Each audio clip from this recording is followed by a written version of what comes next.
Ustaz, bolehkah mengucapkan niat ketika mau sholat atau wudhu seperti nawaitu? Ini sudah pernah saya jelaskan teman-teman sekalian. Kalau kita kembali kepada hadis Nabi SAW, maka belum pernah ada pengucapan lafaz.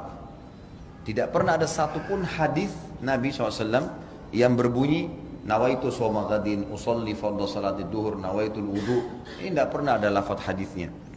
Dari mana ini? Ini dari teman-teman kita yang menisbatkan diri kepada madhab Syafi'iyah di Mesir, tepatnya di Al-Azhar. Disusunlah mereka mengatakan niat itu harus ya supaya orang itu tidak lupa dan jelas dia ucapkan dengan lisannya. Lalu disusunlah niat-niat itu. Kalau mau sholat, sholli fardhu salatid duhur, nawaitu shoma ghadin untuk puasa, nawaitul wudu'a dan seterusnya. Ini semua disusun. Mereka pun mengatakan dalam buku-buku mereka, ini adalah niat pelengkap, bukan niat asas. Niat asas dalam hati. Kalau ada seseorang mengucapkan dengan lisannya nawaitu shoma ghadin usolli fardhu salatid duhur, tapi hatinya enggak niat sholat, enggak diterima. Tapi kalau ada orang niat dalam hatinya memang mau sholat duhur dan dia lupa ucapkan usolli fardhu salatid duhur, diterima sholatnya karena asas niat adalah hati. Ini pendapat yang menisbatkan diri kepada Syafi'iyah, adanya niat dengan lisan tapi itu pelengkap, bukan itu asas. Bukan itu asas gitu kan. Kalau jumhur ulama, Imam Ahmad, Imam Malik, Imam Abu Hanifah mengatakan tidak ada niat kecuali dalam hati. Seperti contoh, Bapak Ibu tadi mau sholat isya, begitu iqamah kita berdiri di shaf. Bukankah dalam hati kita sudah niat mau sholat isya? Kan tidak mungkin sholat maghrib, nggak mungkin sholat subuh, nggak mungkin. Sama pada saat kita berdiri di shaf belakang jadi makmum, ada imam, kita di belakang, bukankah sesuatu niat jadi makmum? Bukankah tadi imam kita pada saat maju di tempat imamnya dia sudah niat mau jadi imam dalam hatinya?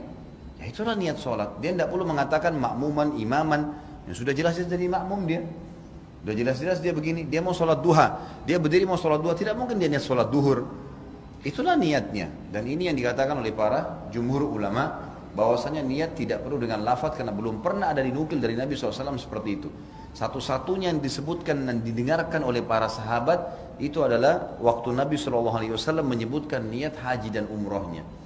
Itu pun ada sebagian ulama yang mengatakan itu bukan niatnya, itu termasuk dalam talbiyahnya. Dia bilang mengatakan labbaik Allahumma umratan.